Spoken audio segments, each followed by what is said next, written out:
Welcome to the League of Women Voters of Wake County Virtual Candidate Forum for the Garner Town Council. My name is Kathy Thompson, and I am a member of the League of Women Voters of Wake County.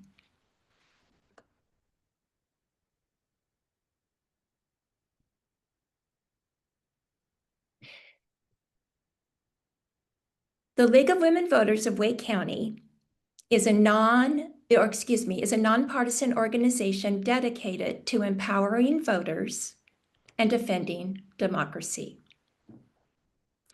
We encourage informed and active participation in government, help citizens increase their understanding of major public policy issues, and work to influence public policy through education and advocacy. As a nonpartisan organization, the League of Women Voters does not endorse or oppose candidates and is proud to continue our long history of hosting candidate forums. The views, opinions, and content expressed in this presentation do not necessarily reflect the views or policies of the League of Women Voters.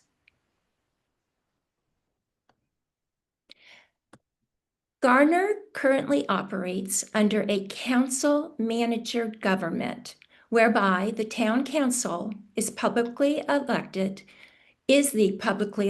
legislative body of the town and appoints a town manager to manage the administrative operations of the town. The town council consists of the mayor and 5 town council members, one of whom serves as mayor pro tem.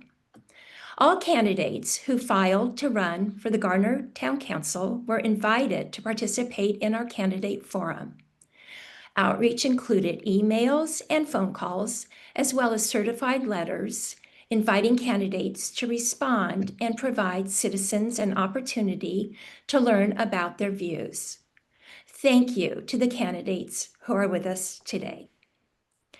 On November 4th, 2025, 2 seats on the Garner Town Council are up for election. There are 6 candidates running for the 2 councilor seats.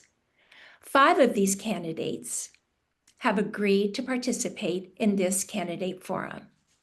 They all live in and would represent the voters in Garner. We will now spotlight the moderator and candidates. Today we welcome 5 candidates for 2 Garner Town Council member positions: Kathy Berenger, Mike McIver, Gray Singleton, Kelvin Stallings, and Rex Whaley. Welcome, Kathy, Mike, Gray, Kelvin, and Rex. Thank you for joining us today. We will ask every candidate for the Garner Town Council the same questions. There will be 4 questions altogether. The questions will cover a range of issues relevant to the voters in Garner. The speaking order is, or the candidates are listed in alphabetical order by last name. The speaking order is: the opening statement and closing statement will be answered by the first speaker. Question 1 will be answered first by candidate number 2, and so on. Before we begin, I'd like to verify with the candidates that they have not received the questions in advance. Can you verbally confirm? I can confirm. I can confirm. I confirm. I can confirm. Okay, thank you. You will now have 1 minute for an opening statement. Kathy, please go ahead. Okay. Well, as you stated, I am Kathy Berenger. I have served on the Garner Town Council for 20 years. I served on the Garner Planning Commission for 6 years prior to that, and I served on a Citizens Advisory Council 4 years prior to my service on the Planning Commission. My interest in serving in town government was sparked over 30 years ago when the Coastal Credit Union Music Park was built in my neighborhood. That taught me that citizens need to be involved and that it's our responsibility to know what's going on and to inform ourselves and make our voices known. Thank you, Kathy. Mike, please go ahead. Good afternoon. I'm Mike McIver. I'm born and raised in Garner. I worked for 25 years with the Garner Police Department, retiring as Deputy Chief of Police. I have decades of experience in public safety, community leadership, and youth development through the Garner Police Athletic Activities Leagues, where I was co-founder developing that organization from the ground up. I've built a career rooted in service, and I'm running for Garner Town Council to champion smart growth, limit future tax increases, ensure strong public safety, and maintain the quality of life that makes Garner home for everyone. Thank you, Mike. Gray, please go ahead. Yes, my name is Gray Singleton. I lived in Garner since before I was 2 years old, since 1964. Grew up here, went to school here, married my wife. We live here with our 3 kids who all went to Garner schools. When I first got elected, Garner had no master sidewalk plan. We had no master parks and rec plan. We had no master transportation plan. We didn't think about building playgrounds.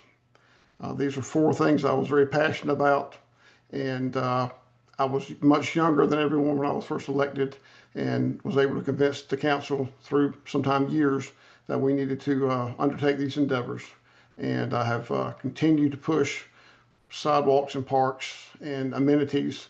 We have an updated sidewalk and pedestrian plan. We have an updated transportation plan. And these are so vital to Garner and our surrounding communities with the growth that we are seeing, whether the growth is in Garner or surrounding Garner, the growth is coming here and also to Wake County. Thank you, Gray.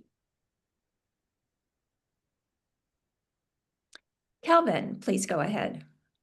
So what I hear at the door isn't complicated. Folks look me in the eye and say, how can you call it progress if the very people who have lived here their entire lives can't afford to stay here? That's the question that pushed me to run.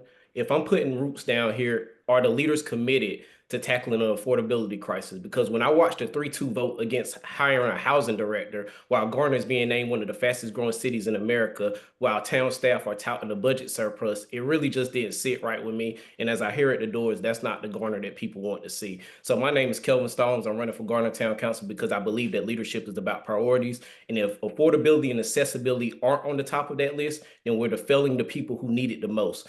If those things were being addressed, I would not be running right now, but I am to make sure that Garner grows with purpose, with compassion, and accountability to those people I mentioned. Thank you, Calvin. Rex, please go ahead. I'm Rex Whaley. I've lived in Garner for about 25 years, got 40 years of public service experience. I'm running because I do believe Garner is a great place to be, and I want to preserve that for our future generations. I've got a financial background. I've been an auditor, a budget director, budget officer, assistant controller, chief financial officer. My focus is on financial management, development, especially on commercial development. I think commercial development will bring us amenities and ease the tax burden on our residents. And by focusing on financial management and this commercial development, that will give us money to address other issues that we're going to face, such as housing and infrastructure, traffic. And that's why I got involved. And that's what I hope to bring to Garner if I'm elected. And I am also a CPA, and I hope to bring those skills to the town council. Thank you, Rex. We will now move to the question part of the forum. You will have 1 minute to answer each question. And the first question is, how would you use the input from resident community groups and commissions to shape policy and ensure that residents' voices are meaningfully included in town governance? Mike, you have 1 minute to answer the first question. That's a great question, and it's an answer that's already happening. I'm already meeting with the constituents in Garner, meeting with the community and getting their feedback. If elected to town council, I'm going to take that feedback to the council, to the manager, and to the respective department heads as they see fit to champion their voice and continue to advocate for the folks in Garner. After decisions are made, I'm going to continue to stay active in the community, keeping everyone informed through meetings and social media meetings as well, and just continuing to receive feedback constantly from the folks in Garner. Thank you, Mike. Gray, you now have 1 minute to answer the first question. Yes, something that's happened in Garner ever since I've been on the council at the beginning of our meetings. We do have an opportunity for citizens to speak. They have 3 minutes to come in and talk about anything that's not on the agenda. And that gives them the opportunity at the beginning of the meeting, not at the end like other towns and municipalities do, to be involved, where all the council members here, individuals, get the opportunity to talk. We have tried in the past and will continue in the future to involve the public when we have major decisions to make, including when we have a sidewalk and pedestrian plan, when we were trying to talk about our transportation plan, our parks and rec plan. We have workshops where the public are invited to come and to participate. We have done some surveys online. So the public, there are a lot of opportunities out there, but there can always be more opportunities. And I think the current town council and I think the future council will always be open to hearing from folks. Thank you, Gray. Kelvin, So this is a you great now question. have one.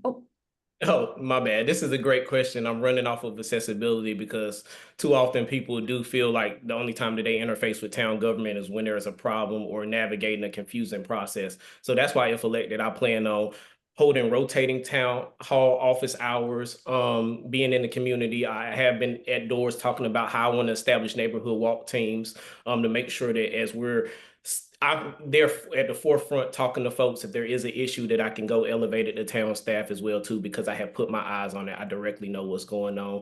And just making sure that there are plain language weekly newsletters that go out the folks, so that as they're hearing about stuff, they can articulate their feedback. And if there is some things that they want changed, that I can definitely elevate that during town council meetings, because I do feel like accessibility is a fundamental responsibility of elected officials.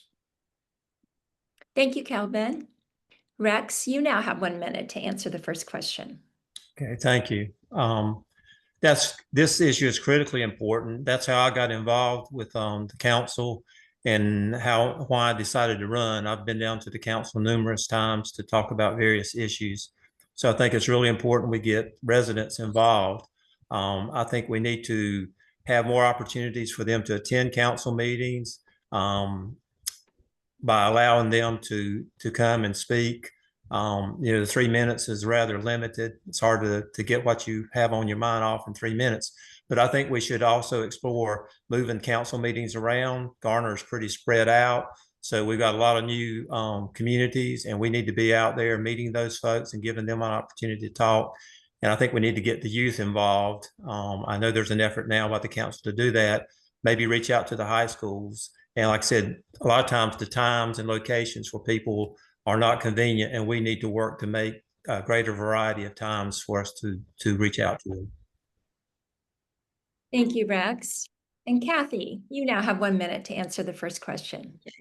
Thank you. Being available to our citizens is absolutely vital. Along those lines, I am the liaison to the Senior Citizens Advisory Council, the Downtown Garner Association, the Garner Educational Foundation, and there's one more that escapes me right now. But I am available in the community, and citizens always need to be heard. And when we are talking with the citizens, we need to remember that respect and civility are paramount. When we respect our citizens, we can have a conversation. When we shut them down, then it's over and nothing is accomplished. So I want to continue being available, and I'll continue to hear what they're saying and carry it back to the council. I also think it's extremely important to make sure that the information they have heard is correct. And a lot of times what comes back to me is not correct. And that is very, very important in problem solving, that you have the facts, the correct information, so that we're all on the same page.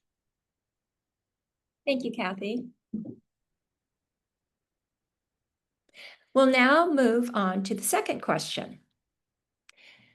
Wake County towns have been growing rapidly.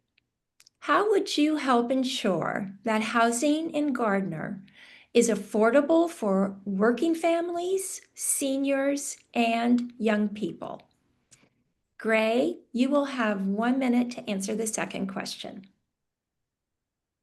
Well, we have discussed creating a new town position, an affordable housing position, and a neighborhood manager. One, to work with developers and/or current owners of properties that could possibly be turned over, working with the town and nonprofits for affordable housing, and the town may have to actually be a bridge for some of that funding. We have done that on a project on Creech Road right now. The town contributed over $500,000.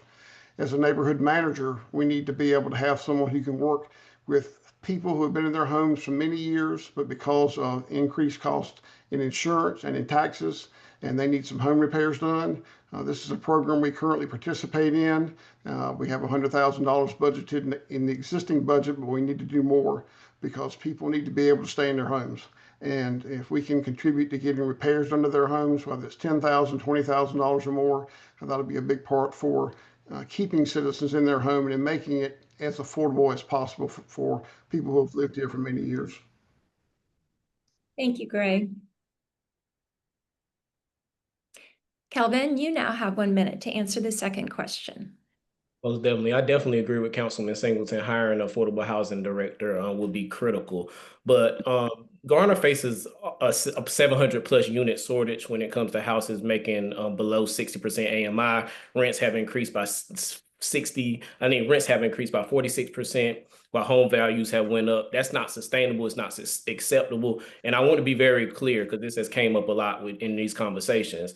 I do not support relying on naturally occurring affordable housing because it's too volatile. It can disappear overnight when market forces shift. So instead, I will fight for accessible housing that is protected, stable, and intentional, because that means preserving affordability through a various host of different areas like zoning changes, mixed use houses, investing in long-term affordability, and basically rejecting any developer proposal that ignores affordability and accessibility, because we deserve housing policies that build security and not speculation based off of the market. Thank you, Kelvin.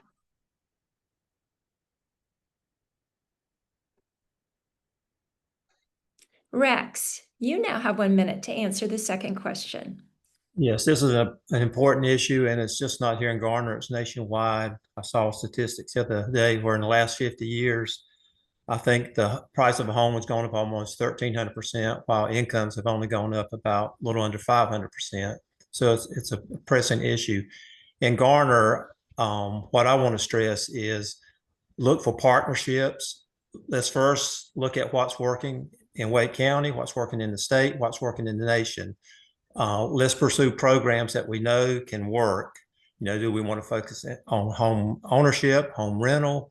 And like I said, we need to look at partnerships in the community, because we need to get corporations involved, individuals involved, churches involved. This is a big problem that the town cannot solve by itself. There are people that were willing to make donations, property, money, land. That's how we address it. And the main thing is I want to make sure that whatever we do benefits the residents of Garner. Thank you, Rex. Kathy, you now have 1 minute to answer the second question. Thank you. To Rex's point, it's vital for the community to understand that the town can't do it alone. We have to have partners, be it developers or nonprofits that pitch in, like Habitat for Humanity, for example, is a wonderful partner when it comes to providing housing. But again, I go back to accuracy of information. We do have a high percentage of existing affordable housing. Is that going to solve the problem? No, we have to have more. Our Affordable Housing Task Force has done tremendous work and has tremendous more work to do.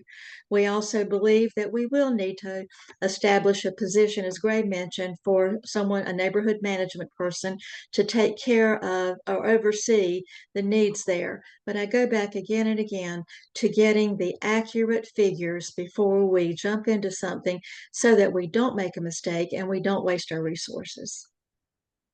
Thank you, Kathy. Mike, you now have 1 minute to answer the second question. Yeah, I think everybody hit on the issue, at least parts of it everywhere. And I don't disagree with any of the other candidates' answers. I think it's a bigger problem than just throwing money at it. If it's something that could be solvable easily, it would have already been solved. And it's a nationwide issue. I make a pledge to make sure that we don't leave any stone unturned. Think outside the box and see what we can do to help Garner residents tackle this issue. I also want to make sure that as we move down the line, anybody that purchase houses does not become tax poor in the future and maintaining our tax rates, because I would hate to see anyone pay off their house and then not be able to pay their tax bill. Thank you, Mike. We'll now move on to the third question. How do you plan to balance the need for housing and economic development with infrastructure and traffic concerns and to preserve green space? Calvin, you have 1 minute to answer the third question. Most definitely. So I believe in responsible, equitable growth, one that invests in mixed use neighborhoods, as I mentioned, one that balances development between parks and schools, ensures that infrastructure keeps that pace with the growth that we talked about before. One thing I do want to mention, though, as we do have these conversations is too often, though, we hear in these policy conversations, leaders want to delay investments in the name of being conservative. But the truth is, delaying what we have to spend money on anyway only shifts the cost to the next generation. So responsible growth can also mean building a Garner that works for families today while also building a Garner that remains strong tomorrow. Thank you, Calvin. Rex, you have 1 minute to answer the third question. I think we need to be a lot smarter on our development. And by that, I mean, for residential, we need to look at things that add value to Garner, not just people and traffic, which has been an issue. And I think we've done a good job at the town level. And I commend Councilmember Singleton as far as open space and green space. I've seen him time and time again appeal for that for these residential developers. And we need to do that. I keep saying, the only way we can get better is if we expect better from developers. And the second piece of that, when we talk about development, we always focus on residential. I'll come back to commercial. If we can get the amenities we want people to live here, work here, and play here. And if we increase that commercial tax base, we will then have revenues that will ease the tax burden on residents and give us revenues to tackle infrastructure, housing, and all these other issues that we have to face. But we've got to change our approach to development. Thank you, Rex. Kathy, you will now have 1 minute to answer the third question.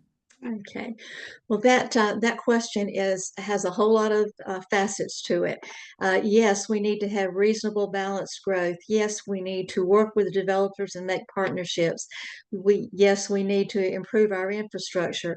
But that isn't going to happen with us feeling like somebody's not treating us right. We have to, again, I go back to respect and civility. We have to come to the table and work on finding solutions rather than pointing fingers. Garner is a fantastic place to live, but people also do business outside of Garner. We can't make ourselves an island. We have to make ourselves an inviting community that people want to work, play, and visit in, and people want to come back to. And that all comes from working together and being civil and being respectful and listening when we are talking to our partners in the community. Thank you, Kathy. Mike, you now have 1 minute to answer the third question. I've heard time and time again that growth will not totally pay for itself.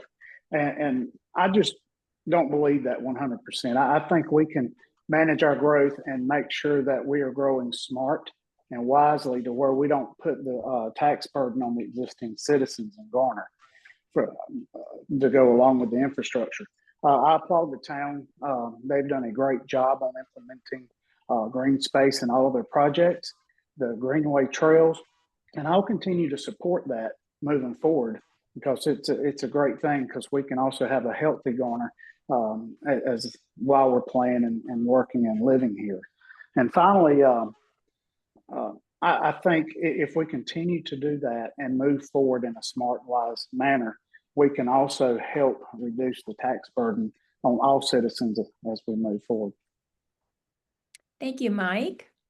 And Gray, you now have 1 minute to answer the third question. Yes, this is like answering the affordable housing question. There's not one answer. There's not two or three answers. There's lots of different answers and possible solutions. As mentioned, back in the 2021 election, I was working at the polls at South Garner High School, and several people came to me and said, "We love our neighborhood, but there's no place for our kids. There's no place for us to go that's green. All the houses are crammed in there." Never thought about that when we passed that years before. And so I brought to the council, we need to get some space, green space in neighborhoods for families, for people, for kids.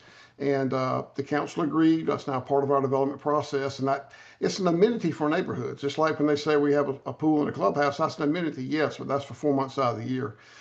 Transportation expenditures, extending water and sewer are very, very expensive infrastructure nowadays. And this is part of the development cost. And this is the challenge that our town and others face because these costs are so expensive. The only way to fund them may be through bond referendums, and they're not very popular right now. Thank you, Gray. We'll now move on to the fourth question. What is your vision for public safety in the town? And what would you do to help ensure that policing is transparent, equitable, and responsive to diverse community needs? Rex, you have 1 minute to answer the fourth question. I think we have a great police force here in Garner. They're highly accredited. I hear very few complaints about our police department. I think there are things we can do to help maybe with coverage and addressing some maybe crime issues. I see where towns do alternative response teams to traffic and to some other calls rather than having to send out law enforcement officers. So I think supporting them and doing training, like I said, I think we have a great police department. So I think we're on the right track. We just need to support them, make sure they have all the resources they need, make sure we have a diverse police force. And all we need to do is keep them as a #1 priority in our budget and support them as much as we can. And I think we've done that. Thank you, Rex. Kathy, you now have 1 minute to answer the fourth question. Well, I would say as well that we have an excellent police department. We've been accredited for many, many years. Former police chiefs, as well as the current new police chief, have worked hard to keep us at the performance level that our community needs. We also need to remember that public safety also involves EMS. It also involves the fire department. And I think some people know, others may not, that when an emergency call goes out, the fire department goes as well goes first to the site of the problem and makes their position there so that if anybody's hurt or in danger, they are the first people on site waiting for the police to come and take over. I'm proud of our police department and our public safety. I think that we can always learn, we can always grow, but we are very good with what we have.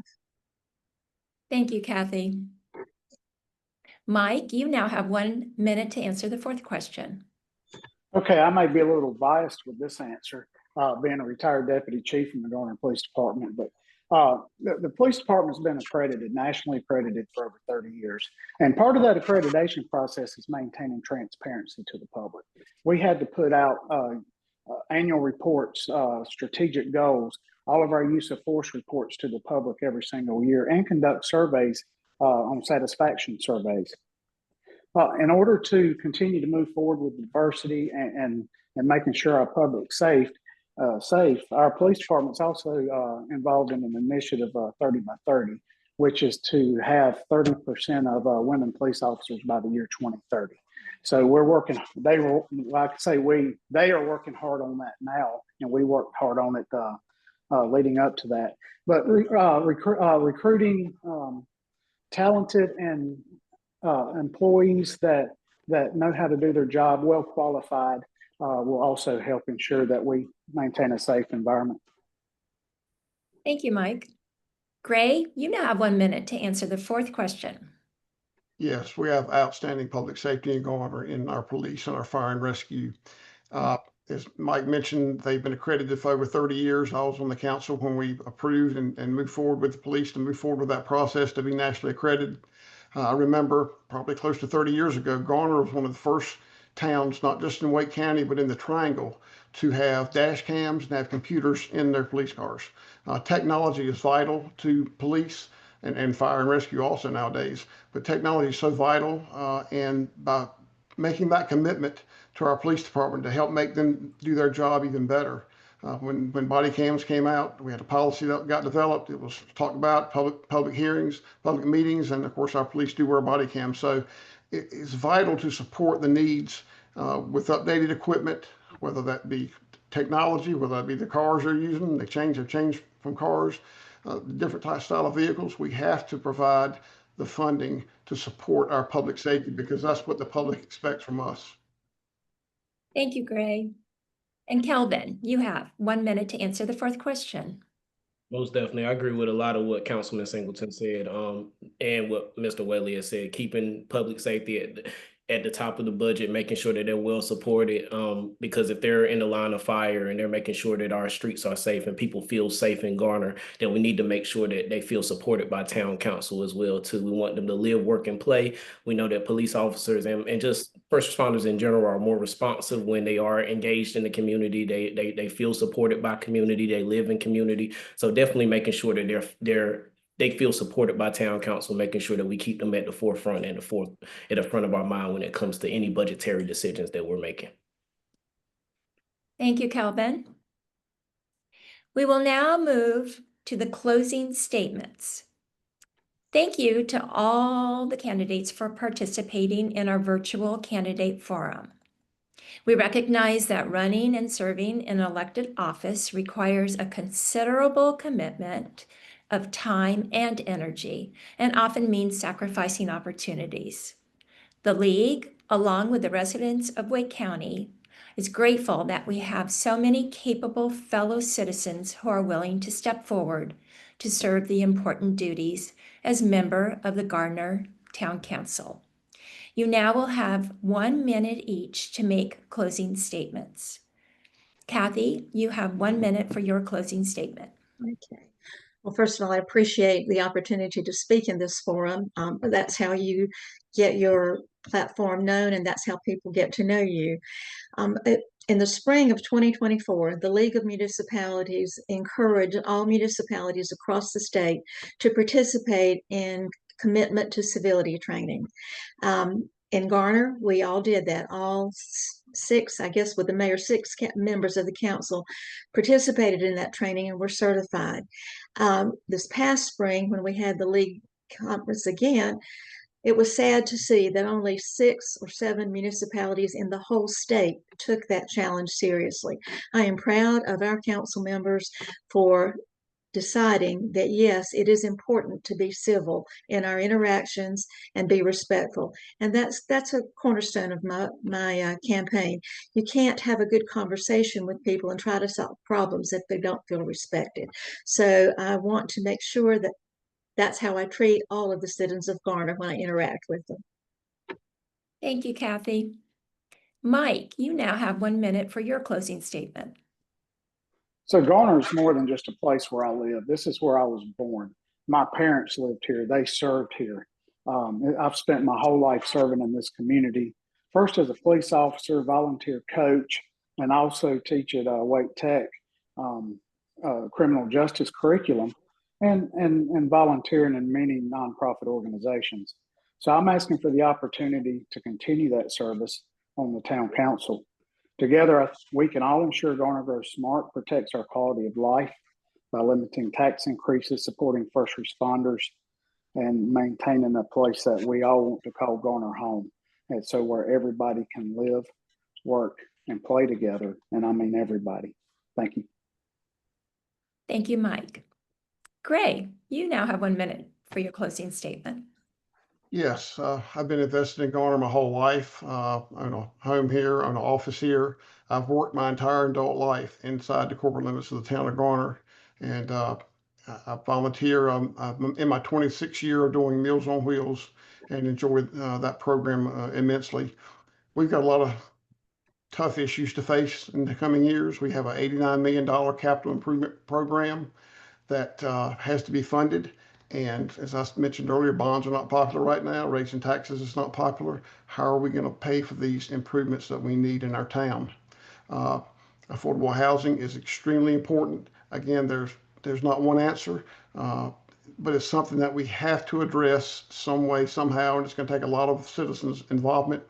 And three, we need to continue to manage and watch through our budgetary process our expenditures, because as we've heard in the past about tax increases, citizens are not favorable for those right now. And we have to be open-minded and listen to what the citizens tell us they prefer. Thank you, Gray. Calvin, you now have 1 minute for your closing statement.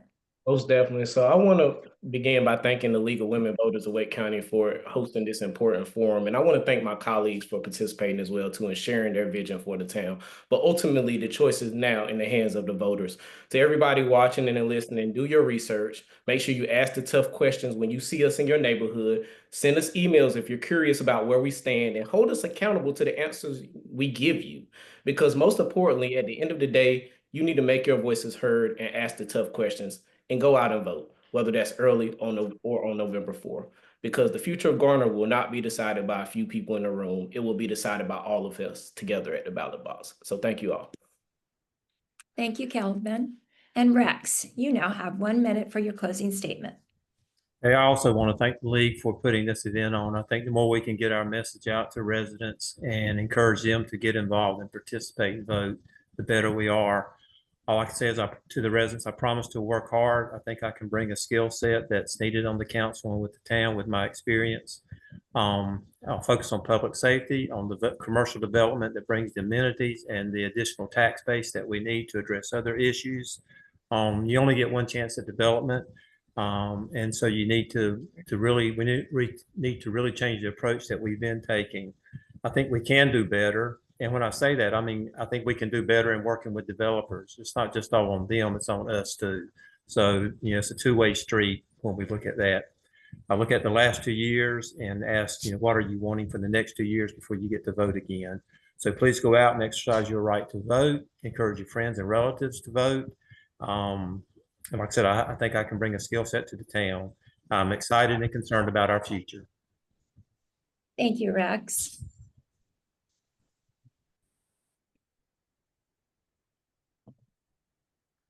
Tuesday, November 4th is Election Day in Wake County. Early voting starts Thursday, October 16th, and ends Saturday, November 1st. Please note that the October 16th start date only applies to the Board of Elections location. Voting at the other early voting locations begins on Saturday, October 25th, and ends on Saturday, November 1st. The Garner early voting site, number 1 on the map, is at the Avery Street Recreation Center at 125 Avery Street. The Herbert C. Young Community Center, number 2 on the map, is in Cary at 101 Wilkinson Avenue. And the John M. Brown Community Center, number 3 on the map, is in Apex at 53 Hunter Street. The early voting locations also have different hours, so we have provided the next slide. For your use, we have included a QR code on this slide so you can easily see the early voting locations and the hours that they will be open. As we end our forum, we encourage voters to visit our website, vote411.org, to learn more about the candidates on your ballot and to find out the latest information on polling place hours and locations. Please make your voting plan for the upcoming election and encourage your friends and family to vote as well. Thank you again for joining us.